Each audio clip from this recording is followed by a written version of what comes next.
Let's Talk, Clube Design, Litoral Paulista.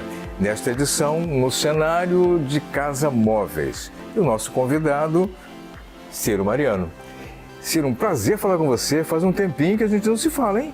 Faz um tempinho. A gente compartilhou um projeto super bacana e a gente já imagina que muita água rolou por aí.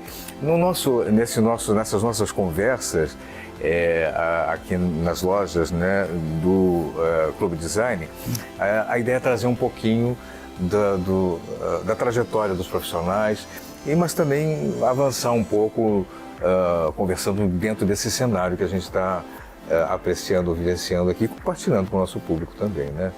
Como é que começa essa história tua com a arquitetura? A história com a arquitetura começa há pouco mais de 10 anos já, né, no início, e atuando no setor principalmente residencial, é o forte, residencial, comercial e corporativo, algumas coisas também. Mas tem 10 anos de história já aí rolando. Sempre teve essa ligação com a arquitetura? Porque a gente tem conversado com alguns, deu um start, falou, a arquitetura é o lance, ou isso... Minha história é um pouco engraçada, por que não? A arquitetura ela veio tardiamente na minha vida. Né? Minha primeira área de atuação foi da área da saúde, medicina.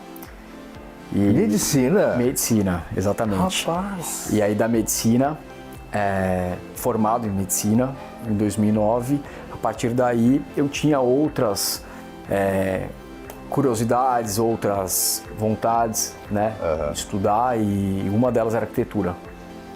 E foi o momento em que eu me atirei, falei, agora vai. Que legal, olha... E a partir daí, a arquitetura foi a minha vida. E até então, estamos aí.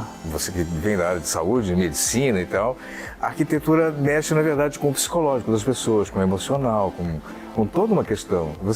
O profissional de arquitetura e design de interiores lida diretamente com a vida das pessoas, mexe com a vida das pessoas. Você pode alterar totalmente a maneira como as pessoas, o viver das pessoas numa casa, não? Exatamente. A arquitetura, a minha formação é arquitetura e urbanismo, ela mexe totalmente com a vida das pessoas, desde do campo de uma cidade, numa escala maior aí, pensando em cidade, município, um estado, aí depende da área da atuação, até hoje, por exemplo, do Arquidecor, que a gente acaba trabalhando mais a parte de design de interiores, tudo.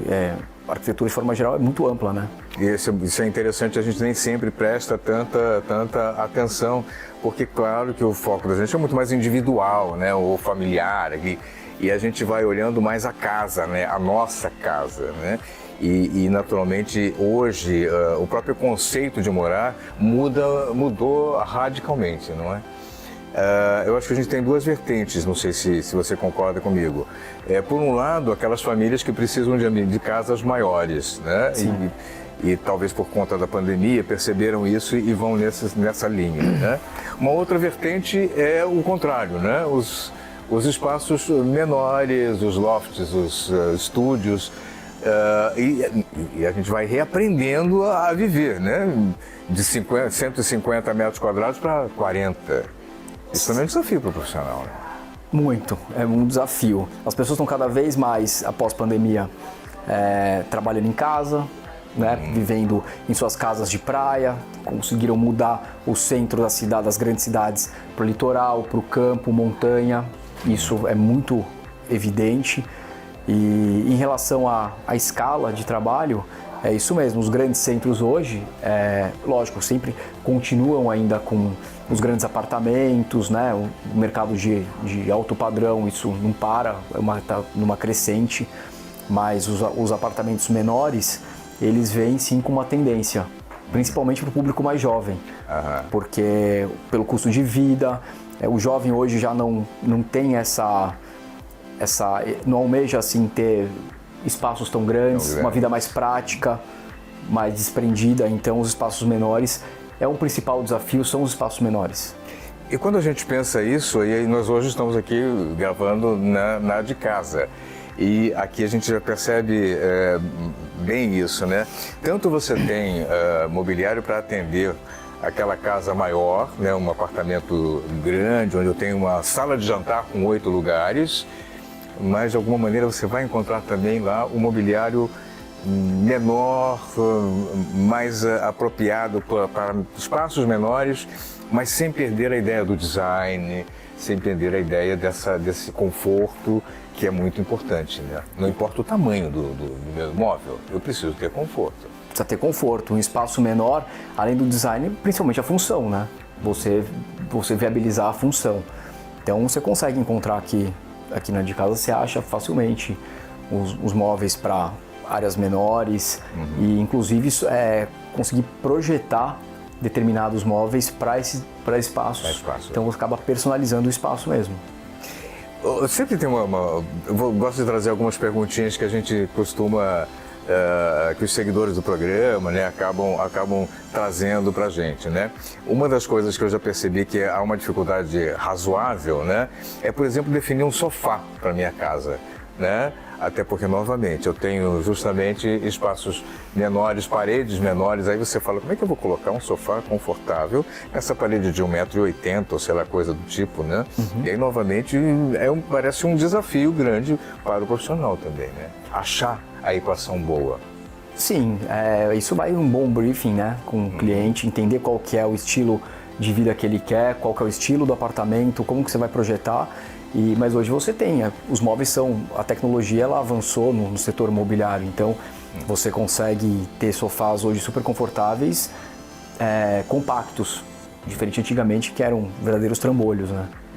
Móveis grandes, móveis enormes, a gente tem isso, na verdade, claro, considerando grandes espaços, grandes apartamentos, mas é importante achar isso, né? Eu gosto sempre de trazer para o nosso telespectador a ideia de que o profissional é importantíssimo para nos ajudar a definir esse projeto. Muitas vezes a pessoa tenta resolver isso sozinha, né? E aí ela descobre que o sofá de 2,60 m que ela pensou não cabe na sala dela, né?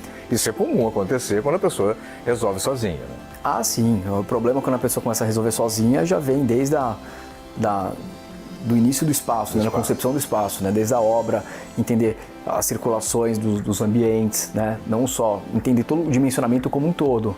E realmente, o profissional ele vem, na verdade, para equacionar melhor isso, né?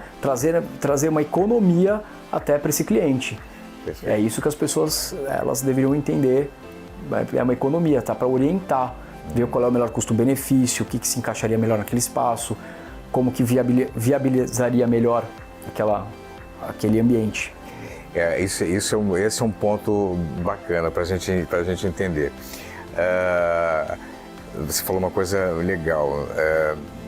Dependendo, muitas vezes a pessoa resolve colocar móveis que não comportam, né? Não cabem. Sim.